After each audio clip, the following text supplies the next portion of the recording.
हजारौं यात्रुहरू यो बाटोबाट काठमाडौँदेखि पूर्व ओहोरदोहोर गर्न पर्छ। आमा र काकाले अलिकति यसलाई बजेट चुस्सा हालिदिनु पर्यो। कस्तो दामी आर्ट गरिदिएको रहेछ यार अहिले त, पहिला थिएन नि यस्तो। यो चाहिँ ऊ वीर शहीदहरू। ओहो के हो यो बाइक फेरि?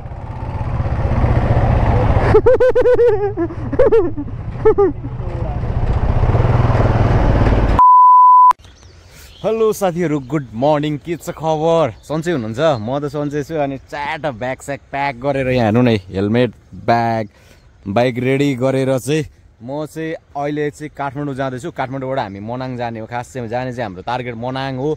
अनि अब चाहिँ सुरुवात भइसक्यो राइडको। अनि तपाईँहरू पनि यसो भ्लग हेर्दै गर्नु होला, माया गर्दै गर्नु होला। अनि आज काठमाडौँ पुग्छौँ। काठमाडौँ पुगेर बाटोमा गफ गर्दै गर्दै जाउँला। अहिले चाहिँ म साथीलाई वेट गरेर बसिराखेको छु। साथी आइसकेपछि फेरि बाइकको फुटेजमा भेटौँला। So let's go. यो मेरो यता चट्ट रेडी, साउजीको उता रेडी। अब साउजी त बुट सुट लगाएर अब रेस चाहिँ नगर्नु है। म सक्दिनँ तपाईँसँग रेस गर्न, म सक्दिनँ। यता 250 KTM, यता 250 NK। लेट्स गो, चलिए चलिए चलिए।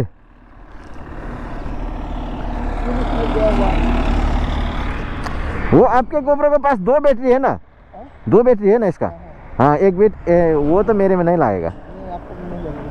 कैसा होगा बैटरी? है बड़ा तो नहीं लगेगा। चलिए, बाइक ऊपर कर लीजिए ना। क्या बोले? बाइक ऊपर कर लीजिए ना। बाइक उठाइए ना। एक मिनट क्या करना है? फोटो खींचना है। हेलो गाइस, तो कैसे आप लोग? उम्मीद करता हूँ मस्त होंगे, मजे में होंगे। तो गाइस अभी तुम्हारा भाई चल दिया मुस्तांग। गाइस देखिए, मुस्तांग नहीं है, मनाङ है। मनाङ है, मनाङ। ठाउँबाट चाहिँ के भन्छ ठाउँको नाम थाहा भएन, तर यहाँबाट हामी राइड लागिसकेपछि कटारी भिमान काठमाडौँ 302 किलोमिटर अब कुद्नुपर्छ हामी। भिमान 132 किलोमिटर। हामी भिमान गएर खाना खान्छौँ 132 किलोमिटर अगाडि गएर। खाजा हामी बेल्टारमा खान्छौँ। बेल्टार 8 किलोमिटर मात्रै छ होइन। अनि 302 किलोमिटर भनेपछि त अझै हामी कुद्नु छ यार, टन्नै बाटो छ। 302 किलोमिटर भनेको नट अ जोक। हामी आइसक्यौँ सिन्धुली 20 किलोमिटर अगाडि छ हेटौँडा। काठमाडौँ 171 किलोमिटर। भिमान आइसक्यौँ। अब भिमानबाट चाहिँ अगाडि यहाँबाट अगाडि फ्युल हाल्छौँ एकछिन हामी। त्यस पछाडि हामी सरसरी नै जान्छौँ, किन भनेपछि मासतिर गएर खानु पर्ला हो खाना, अलिकति मासतिर। ओ के हो यो त यार? ए ट्रायल सेन्टर रहेछ नि त यहाँको। त्यही त, किन यस्तो देख्यो भने ट्रायल सेन्टर रहेछ। अनि यहाँ चाहिँ के हो, स्पिड चेकिङहरू नै हुन्छ है क्या यहाँ त यार। ला फोटो खिच्दै त प्लिक प्लिक। ओहो, कतिको स्पिडमा हो यहाँ कुदाउनु पर्ने? हामीलाई थाहा छैन, हामी त स्पिड कुदाइदिन्छौँ है। फेरि फाइन हान्छ नि, फेरि थाहै नभइकन धेरै स्पिड कुदायो भने त। पुग्नु परेन, काठमाडौँ पुग्नु परेन, हिँडौँ न।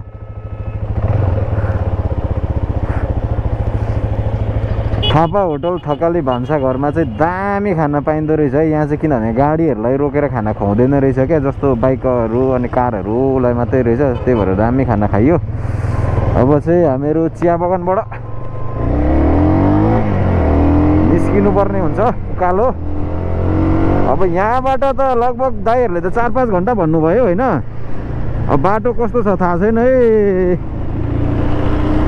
अति। अब त बाटो भात खाइयो, निन्द्रा पनि लाग्छ एउटा कुरा। अब बिचमा कहीँनिर हल्का कफी खानुपर्ने हुन्छ यार हामीले। किनभनेपछि अब निन्द्रा लाग्छ क्या, भात भर्खर खाएको छ नि त, निन्द्रा लाग्छ। अनि फेरि बाटो सानो छ, त्यही माथि अब अस्ति पहिरो गएको ठाउँहरू बल्ल आउँदैछ। अनि अब टर्निङै टर्निङ होइन। अब किलोमिटरको हिसाबले हो भने त 150 किलोमिटर भनेको हामी उँधोबाट आउनु हो भने 2.5 घन्टाको बाटो हो। 4 घन्टा त नर्मल लाग्छ यार। भनेको हामी कति बजे हिँड्यौँ यहाँबाट? 12 बज्यो। 1 2 3 4 4 बजे हो, त्यस्तै हो। 4 बजेतिर पुगिन्छ लगभग। युद्ध भएको भएर होला, वीर योद्धाहरू माथिको मन्दिर। अनि त्यस पछाडि सबै कस्तो दामी आर्ट गरिदिएको रहेछ यार अहिले त, पहिला थिएन नि यस्तो। यो चाहिँ ऊ वीर शहीदहरू हो। दामी बनाइदिएर रहेछ अरे सिन्धुली गढिनेर पहिला थिएन यस्तो अहिले चाहिँ दामी बनाएको रहेछ भित्तामा त्यो पेन्टिङहरू आर्टहरू गरेर अनि अब बाटो देखिहाल्नु भयो होला देख्दै हुनुहुन्छ सानो छ 1 मिस गेम फिनिस झरियो कहाँ पुगिन्छ थाहा हुन्न त्यही भएर अन्त ध्यान दिने नै होइन यहाँ भनेको एकदम फोकस राइडमा मात्रै फोकस भएर बाइक कुदाउने ठाउँ हो क्या यो चाहिँ ए बाटो देख्नु न बाटो बाटो आम्बो खोला गाउँहरू तल छ भिरै भिर आम्मा होइन मन्दिर हाम्रो यो चाहिँ के भन्छ अरे उसको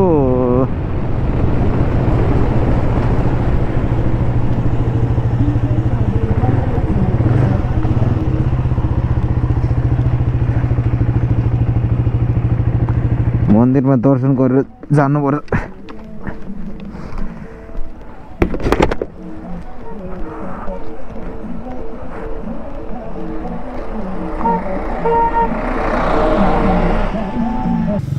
ट्याक्क लाएर हामी चाहिँ श्री सेती देवी मातामा आएर दर्शन गऱ्यौँ अनि ठ्याक्क भगवान्लाई मातालाई चाहिँ आशीर्वाद मागेर अब हामी यहाँदेखि काठमाडौँतिर जाँदैछौँ यो भित्तामा तपाईँहरूले ऐना देख्नुहुन्छ क्या पुरै क्लिन परसम्म नि सबै भाकल गरेर चढाउनु भएको ऐनाहरू हो अनि यो बाटो हो क्या हामी जाने ऊ तल पनि देखिरहेछ क्या अनि हाम्रो साउजीलाई उहाँ बमिट हुन आँट्यो अरे किनभने पाहाडको बाटोमा लगभग फर्स्ट टाइमै हो नि त यस्तो खालको बाटोमा अनि त्यही भएर गाह्रो भयो अरे अब हामी तलको जान्छौँ अनि एकछिन रेस्ट गर्छौँ अनि फेरि अगाडि जान्छौँ है त क्या यतापट्टिको हात निकालिरहेको छ नानीको हात बाहिर छ भेट्छ गाडीले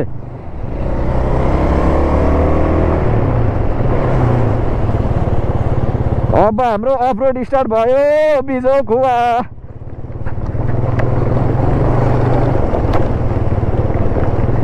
खोलातिर पो जानु पर्दो रहेछ त अब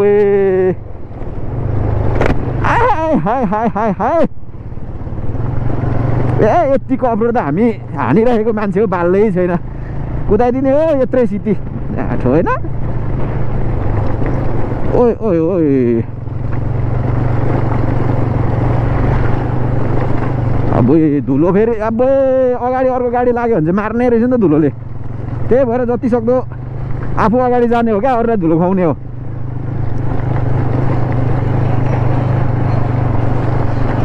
एम्बुलेन्सलाई त ओभरटेक नगर्नु भन्छ नि तर सरी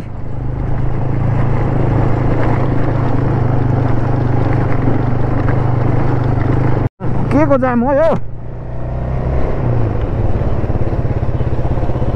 अगाडि त मेला लाग्यो क्या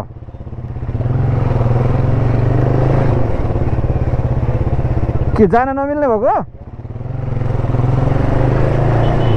आमामामामामा गाईलाई फेरि हेलमेट चाहिँदैन रहेछ टोट पारो सक्यो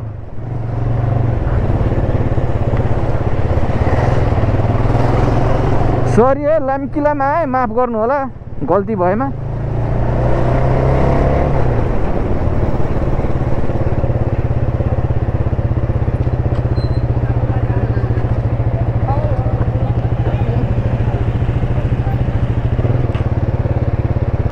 ओ साउजी क्या हुआ ये क्या हुआ मुझे भी मालूम नहीं है यार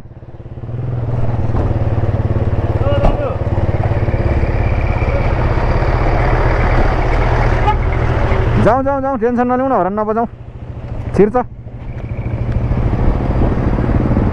आम्मामामा छिरे के अरे जाममा परिहाल्यो नि फसिहाल्यो नि यार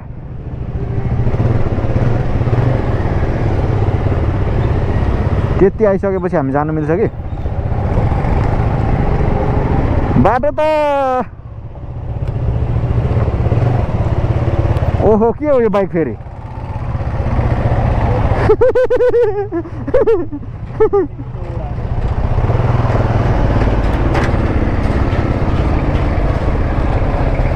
अयो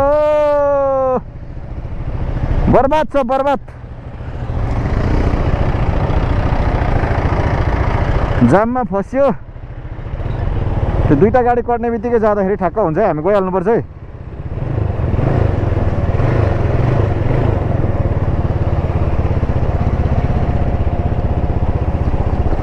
थ्याङ्क यू धन्यवाद हामी त रोक्नै मिल्दैन अब यो कति घन्टाको जाम पर्यो हो बाटो सम्झ्यो भने नि म त रुनु मात्रै मन लाग्ने खालको छ जमजम काठमाडौँ काठमाडौँ काठमाडौँ खाली गाडी काठमाडौँ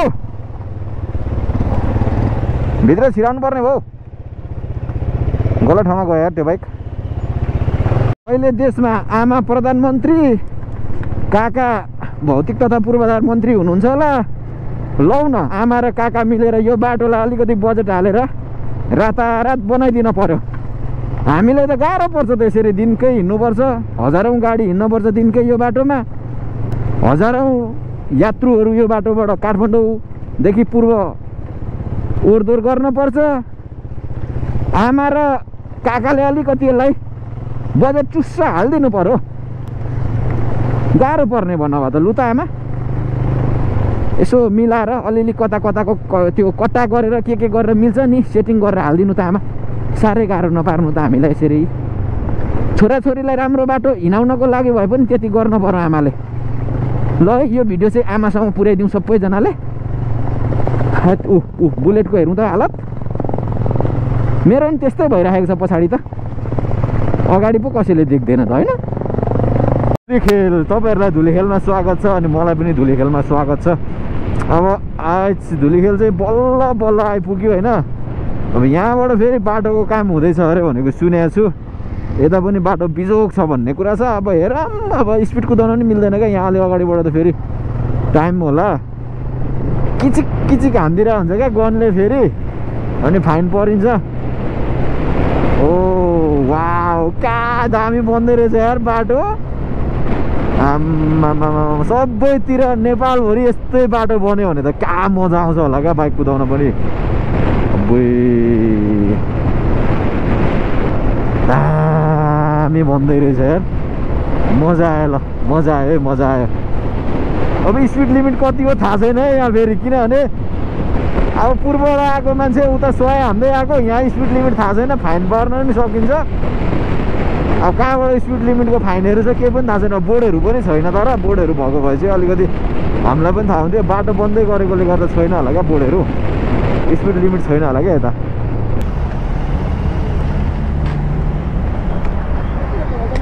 हो हाल्दैन त्यहाँ आमा के हो बाइकै बाइक छ त यस्तो धेरै बाइक कहाँबाट ल्याउनु हो सर तपाईँले हजुर हो र हामी मनाङ हिँडेको हजुर फर्काइ त टुङ्गै छैन भर्खर गइ हुँदैछ फर्काइको कुरो नगर्नु न सुरुवात पनि भएको छैन काठमाडौँ आइपुगिँदैछ भनौँ न 450 एमटी लिएर जाउँ यहीँ राखिदिइ छोडौँ अनि खोइ वान टेस्ट छ त ए भर्खर आइपुगेको हो पूर्वमा जस्तो हुँदैन है यहाँ चाहिँ जति सानो दुलो छ नि दुलोमा ख्वात्तै छिराइहाल्ने हो क्या दुलोमा छिराएन भने चाहिँ त्यसको काम छैन काठमाडौँमा बाइक कुदाउनुको लागि चाहिँ दुलोमा छिराउन एक्सपर्ट हुनुपर्छ अनि बल्ल सजिलो हुन्छ क्या नत्र भने चाहिँ काम छैन बसेको बसै भइन्छ गाह्रो छ सर आयो मुन्टो हल्लाइदिनु हुन्छ क्या सरले पनि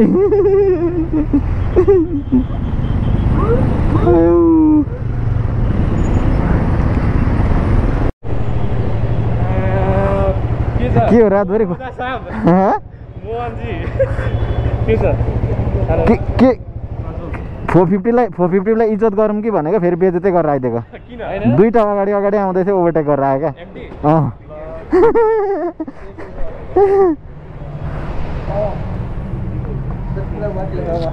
वाट लगा हुआ अरे